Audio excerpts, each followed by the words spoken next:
Welcome back to Zaka Stokvel Insights. If you've just joined the discussion, we are taking a look at business stokvels, their structure, and their ability to grow, empower, and develop SMEs by providing funding. Ntate Masudubele, before the break, we were just touching on, how this specific stokvel can go about growing their members and attracting investors. What else can they also do to, grow that membership number? I think there are a couple of things that they can do to grow. The first one, obviously, is to make people aware that they exist. And that, you don't have to spend big budgets and getting billboards and going on a huge PR campaign. But it's just things like word of mouth. So if you've got 20 members, every one member can share within their circle and use word of mouth to say that, by the way, we actually have a business. We have a stokvel that supports businesses, and the individual members of the stokvel are business members within the community. And if that's the way they've structured it, it becomes then quite easy to then target business associations within that area, within that community, and go to individual businesses to make them aware that there is this kind of option that exists for entrepreneurs. So the awareness part becomes important. But also important is the fact that, does the group work? Because a lot of people are, when they start looking at, do I want to join? Yeah, maybe. Why? I'm good. I've got my shop. I'm good. You then have to show people that if you join us, there will be a benefit for you. Because unfortunately or fortunately, people look to join things for their own benefit. You might have it within the context of a stokvel, but when you have to make an individual decision to join a group, your first instance is looking at what's the benefit for me as the individual. So, people might, flower it and say, no, I want to help the community. But at the heart of it, you're saying, what's in it for me as an individual? So if you can answer that question, and I think they've been able to answer that question, to say, what's in it for you? What's potentially in it for you is growing your business. If you've got one store, there's a potential of growing it to 2 stores. Of course, there's no guarantee because it still depends on how you yourself manage your own business. But if you do things the correct way, the opportunity and potential for you to grow your business is there. And then what that does is that will also work as something that will attract people to the group, because now you don't have to say that you're helping people with their businesses, but it's something that people can see. And people, as I said, in the past, people are attracted to success. So once they see that, hey, that vehicle is working and I've been struggling to get a loan from that bank, might as well join there and I'll get the funds that I need to scale my business. So far, I picked up on a few things, that having a business stokvel, you have some sort of autonomy or, full control over the money that comes in and that goes out, and you are not heavily dependent on banks.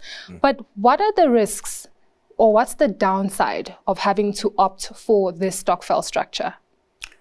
I think one of the risks is security, because obviously they don't look at things like collateral. But remember, this is also not a loan. So it's not in the form of a loan. It's in the form of contributions that come. So it's almost like a grant. So because it's a grant, one of the risks becomes, as you alluded, that, people might say, I'm going to use this money to grow the business. And then when the money does come, someone buys a fancy car, instead of saying what they're going to do. And there's not, it might be written in the agreement as members of a stokvel, but it still remains a risk where someone uses the money that they get for something other than they said would happen.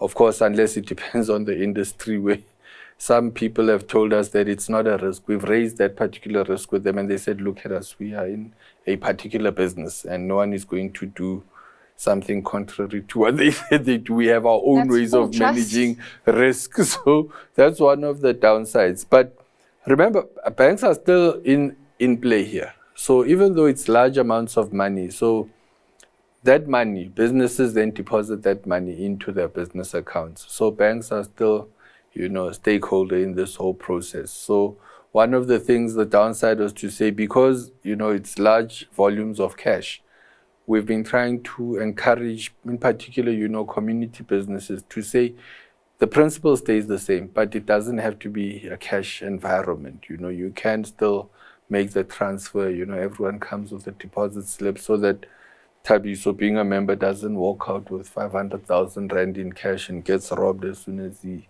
turns a corner.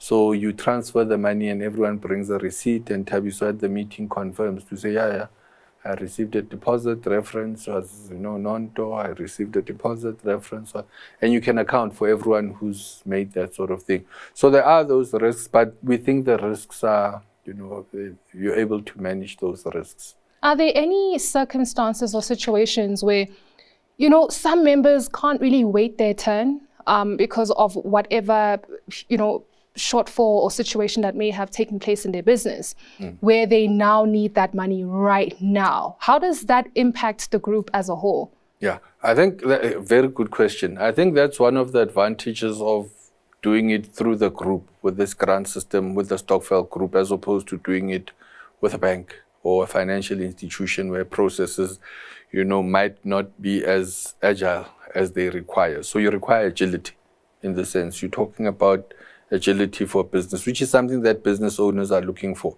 So there's definitely agility with this type of structure. What we've seen happen is you have, if there are 20 people, there's a cycle. You're number one, you're number two. So you know that I'm getting in January, I'm getting in February, and so on.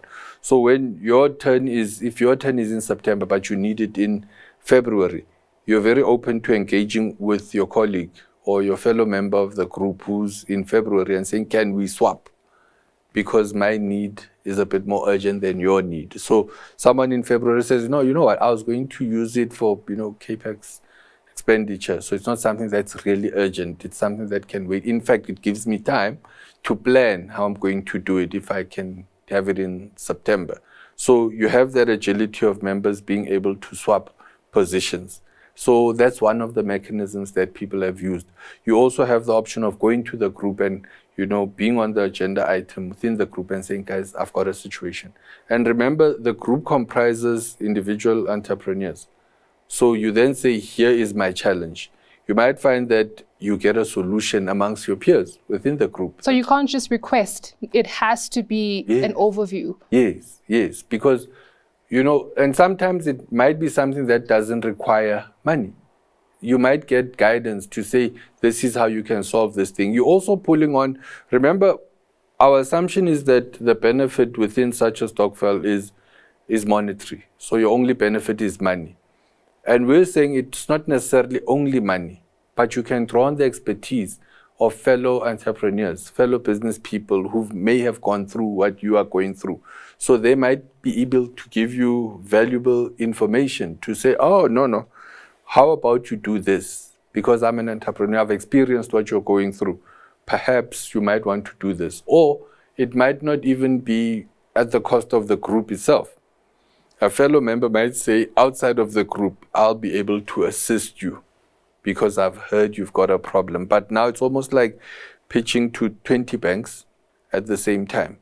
Either 20 banks, individual banks, or one big bank. So if the one big bank says, hey, maybe we're not in a position to, you still have those individual members who might be in a position to assist you.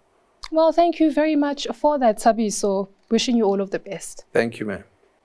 If your Stokvel or burial society needs to know more about this broad topic, please do contact us using the details on the screen. Until next time, it's goodbye for now.